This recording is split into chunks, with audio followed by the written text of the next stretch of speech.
نحمده ونصلي ونسلم على رسوله الكريم اما بعد فاعوذ بالله من الشیطان الرجیم بسم اللہ الرحمن الرحیم۔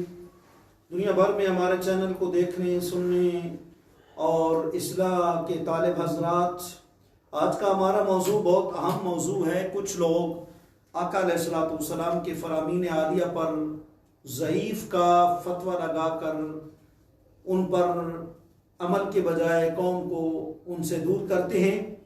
تو آج ہم نے حدیث ضعیف کے متعلق کچھ تفصیل عرض کرنی ہے کہ یہ صرف اہل سنت نہیں، ہر مکتبہ فکر کے بارے میں ہم ثابت کریں گے کہ عمل ان کا جاری ہے، جی وہ عمل کرنا مستحب ہے، لیکن وہ جو حدیث ہے جو اس استحباب کو ثابت کر رہی ہے وہ حدیث ضعیف ہے۔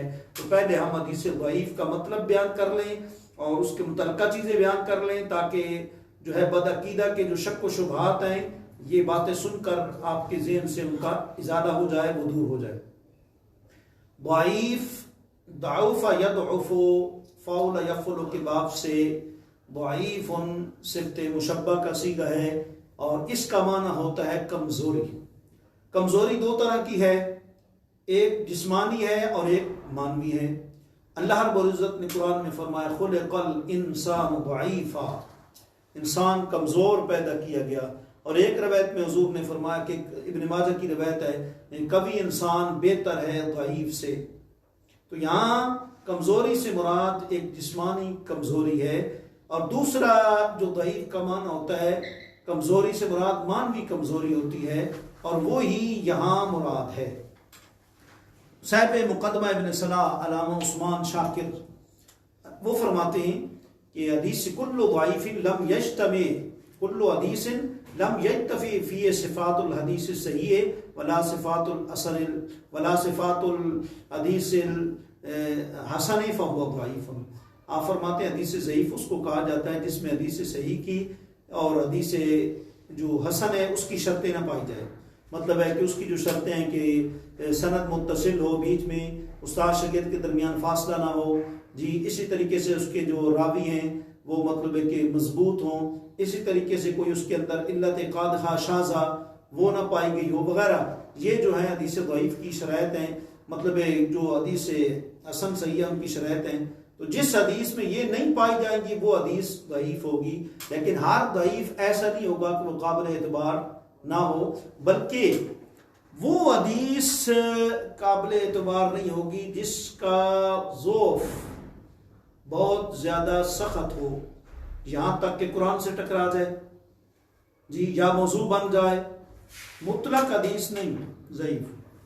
اور اسی طریقے سے مطلب ہے کہ ضعیف حدیث ہر ایک نہیں، بلکہ وہ حدیث کہ ایک طرف قیاس ہے اور ایک طرف حدیث ہے، تو یہ حدیث جو ہے اس کو ہم حدیث ضعیف کو کیا کریں گے، ترجیح دیں گے۔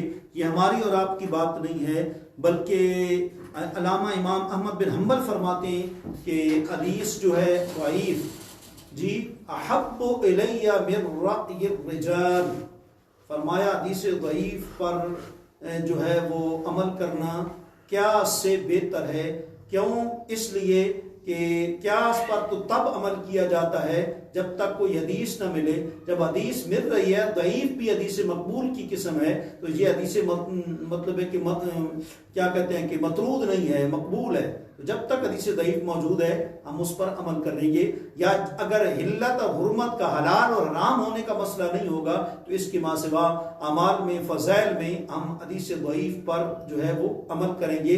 ہم نہیں بلکہ پوری قوم اس وقت، خواہ وہ کسی مکتبہ فکر سے تعلق رکھتے ہوں، انشاءاللہ ہم آپ کو تبصرہ پیش کرتے ہیں، ہم شواہد اور مثالیں اور اس پر ناقدین کا جو ہے وہ جائزہ آپ کی خدمت میں پیش کرتے ہیں۔ آپ کو اس سے یقین ہو جائے گا کہ حدیث ضعیف جو ہے اگرچہ وہ بظاہر ضعیف ہے لیکن عمل کے وہ قابل ہے، اس پر جو ہے وہ عمل کرنا چاہیے۔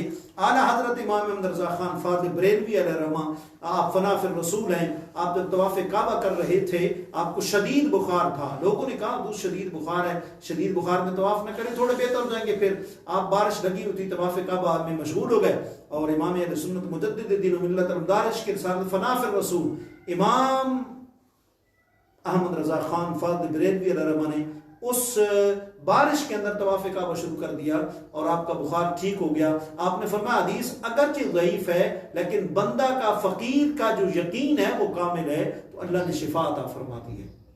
اسی طرح آپ طاعون کی بیماری مبتلا ہو، آج کل کورونا کی بیماری عام ہے، طاعون کی بیماری مبتلا ہوئے تو ڈاکٹر آپ کے پاس آیا، اس نے چیک کیا، آپ نے فرمایا مجھے کبھی بھی یقین جو ہے طاعون نہیں ہو سکتا۔ جی کیوں؟ اس لیے کہ حضور کا فرمان ہے کہ جس مریض کی عیادت کرنے کے لیے جاؤ جی تو یہ دعا پڑھ لو، الحمدللہ الذی عافانی مما ابتلاک بہ وفضلنی علی کثیر ممن خلق تفضیلا۔ یہ دعا اگر تم پڑھ لو تو جس مرض میں وہ مریض مبتلا ہے اللہ تمہیں اس بیماری سے نجات دے گا، وہ تمہیں زندگی بیماری لاحق نہیں ہوگی۔ آپ نے فرمایا میرا یقین کامل ہے، مجھے کیسے طاعون ہو سکتا ہے؟ اگرچہ حدیث ضعیف ہے لیکن فقیر کا یقین کامل ہے۔ اصل بات بھی یہی ہے کہ ضعیف حدیث بھی ہو لیکن اس کے راوی دیکھنے چاہیے کس درجے کے ہیں، کیا وہ قرآن سے ٹکرا رہی ہے، کیا وہ جو ہے وہ کیا کہتے ہیں کہ اس کے جو راوی ہیں بالکل کمزور ہیں۔ دیکھیں کئی اعمال ہیں، پوری قوم اس میں مبتلا ہے، بتاؤ کس کس پر تم ضعیف کا فتویٰ لگا کے لوگوں کو اس گئے گزرے میں فلمی دور میں جو اعمال کر رہے ہیں لوگوں کو نیک اعمال سے، اعمال صالحہ سے دور کرو گے۔ دیکھیں ہم آپ کو ایک نہیں کئی مثالیں پیش کرتے ہیں۔ پہلا حوالہ نقل کریں جامع ترمذی شریف پہلی جلد صفحہ 48 پر، یہ جو ہے کس مسئلے کے بارے میں حدیث ہے؟ یہ تو مسئلہ آپ کو معلوم ہے کہ مؤذن جب اذان پڑھتا ہے تو ٹھہر ٹھہر کر پڑھتا ہے، تکبیر پڑھتا ہے، اقامت پڑھتا ہے تو تیز تیز پڑھتا ہے۔ یہ جو حدیث ہے حضور نے فرمایا اذا اذنت فترسل جی واذا اقمت فاحذر، یہ جو حدیث ہے کہ اذان آہستہ پڑھا کرو، تکبیر تیز پڑھا کرو، یہ جامع ترمذی کی حدیث ہے اور جامع ترمذی صحیح ستہ میں سے ہے جی۔ تو اب دیکھیں امام ترمذی فرماتے ہیں ھذا حدیث لا نعرف الا من ھذا الوجہ من حدیث عبد المنعم وهو اسناد مجهول انتہا۔ امام ترمذی فرماتے ہیں کہ یہ حدیث ہے تو حدیث ہے لیکن اس کی سند مجہول ہے، یعنی حدیث ضعیف ہے۔ اور آگے پھر مزید کیا ہے؟ وقد ضعفہ الدار القطنی و جماعت اخرى، کہ اس حدیث کو دار القطنی وغیرہ نے مطلب کیا قرار دیا ہے؟ ضعیف قرار دیا ہے۔ اور علامہ عبد المنعم فرماتے ہیں ھذا لیس فی جامع ترمذی الا حدیث واحد، کہ جامع ترمذی میں یہ حدیث ایک جو ہے وہ ضعیف آئی ہے۔ تو معلوم ہوا کہ یہ حدیث ضعیف پر پوری قوم عمل کر رہی ہے۔ مؤذن بھی آہستہ اذان پڑھتا ہے اور مکبر بھی تکبیر تیز پڑھتا ہے، اور ان کے استدلال والی حدیث ترمذی کی ہے اور وہ کیا ہے؟ ضعیف ہے۔ ایک مثال جی، نمبر 2 مسح الرقبہ جی، ایک ہے حلقوم، ایک ہے رقبہ، گردن کا مسح کرنا، یہ کیا ہے؟ مستحب ہے، لیکن اس استحباب پر جو حدیث ہے وہ بھی کیا ہے؟ ضعیف ہے۔ اور ہم نہیں، اشرف علی تھانوی صاحب کے حکم پر جو کتاب ظفر الامانی لکھی گئی اس کے صفحہ 113 پر ہے جی، قال العراقی فی تخریج حدیث الاحیاء فی ھذا الحدیث ضعیف جی، ظفر الامانی میں صفحہ 113 پر موجود ہے کہ یہ حدیث بھی کیا ہے؟ ضعیف ہے، یہ حدیث بھی ضعیف ہے۔ اور محدث ملا علی قاری رحمۃ اللہ تعالی علیہ نے بھی اس کو مرقات کے اندر ضعیف قرار دے دیا۔ آپ گنتے جائیں، 2 مثالیں ہو گئی، تیسری مثال فقہاء نے صلاۃ التسبیح کی نماز کو مستحب قرار دیا ہے، سارے مکتبہ فکر پڑھتے ہیں۔ آج کل تو لوگوں نے جماعت کے ساتھ پڑھنا شروع کر دیا ہے، لیکن جماعت کے ساتھ اس کو پڑھنا جو ہے وہ مکروہ ہے۔ اس کی جو حدیث ہے اس پر، وہ حدیث جو ہے وہ عام نہیں ہے، وہ جامع ترمذی کی حدیث ہے، پہلی جلد ہے، صفحہ 109 ہے۔ قال ابو عیسیٰ ھذا حدیث غریب من حدیث ابی رافع جی، اور ولا یصح منہ کبیر شیء، کہتے ہیں یہ حدیث جو ہے غریب ہے جی، امام ترمذی کہتے ہیں یہ حدیث جو ہے وہ غریب ہے۔ اور مزید دیکھیں انور شاہ کشمیری عرف شذی ترمذی کی جو شرح ہے اس کے اندر لکھتے ہیں کہ فَإِنَّهُ قَالَ فِي التَّلْخِيصِ إِنَّ كُلَّ الْأَسَانِيدِ ضَعِيفَةٌ کہ علامہ ابن حجر عسقلانی نے فرمایا ہے اس حدیث کی جتنی سندیں ہیں صلاۃ و تسبیح کی سب ضعیف ہیں۔ 3 مثالیں ہو گئی جی۔ چوتھی مثال نماز اوابین، مغرب کے بعد 6 رکعت پڑھی جانے والی نماز، جس کے متعلق حضور نے فرمایا وَلَوْ كَانَ مِثْلُ زَبَدِ الْبَحْرِ، سمندر کی جھاگوں کے برابر بھی اگر کسی کے گناہ ہوں گے اللہ کریم نماز اوابین کی برکت سے معاف فرما دے گا۔ اس کی 6 رکعتیں اور یہ مستحب ہے پڑھنا، لیکن اس کی بھی جو روایت ہے وہ بھی کیا ہے؟ ضعیف ہے۔ وہ بھی کیا ہے؟ ضعیف ہے، اور عام حوالہ نہیں ہے۔